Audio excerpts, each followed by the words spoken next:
کہتے ہیں کہ شیخ احمد نام کے بزرگ تھے، ساری زندگی کسی کو کام نہیں بتایا، ساری زندگی بڑی مشکلات آئیں پر کبھی اپنی ذات پر سوال کا دروازہ نہیں کھولا۔ ایک ایسی مشکل آئی کہ جو حل ہی نہیں ہوتی تھی، کسی نے ان پر کوئی الزام لگا دیا۔ ابو مسلم نام کا ایک بادشاہ تھا، اس کی حکومت تھی، اس نے پکڑ کے قید میں ڈال دیا۔ اب قید میں ہیں، جرم لگ گیا ہے، فرد جرم عائد ہو گئی ہے، جیل میں ہیں۔ لوگ کہنے لگے حضرت جی اپنی صفائی میں کچھ کہیں، فرمانے لگے ساری زندگی بندوں سے کچھ نہیں کہا، اللہ رسول کو پتا ہے میں بے گناہ ہوں، مجھے کہنے کی ضرورت نہیں۔ داتا گانی بخش علی حجویری نے لکھا ہے، داتا صاحب کہتے ہیں تو یقین کامل تو پیدا کر، تو ایمان تو پختہ کر۔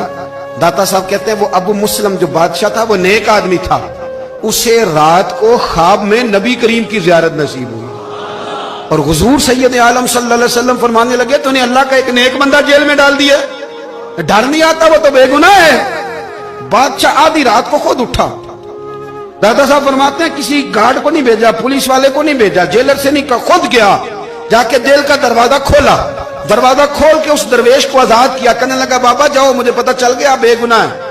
بابا جی سلام کر کے جانے لگے تو بادشاہ پھر آگے آیا، ہاتھ باندھے، ہاتھ چومے، کہنے لگا حضور آپ بڑے نیک ہیں، میرے لیے کوئی حکم ہو تو بتائیے گا، میرے لائق کو خدمت ہو تو بتائیے گا۔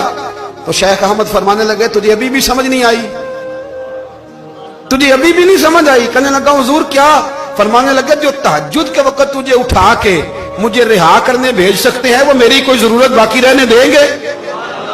مجھے کوئی ضرورت پڑے گی کسی اور کو کہنے کی؟ جو تہجد کے وقت تجھے اٹھا کے بھیجتے ہیں کہ جا کھول جا کے دروازہ، وہ ضرورت رکھیں گے میری؟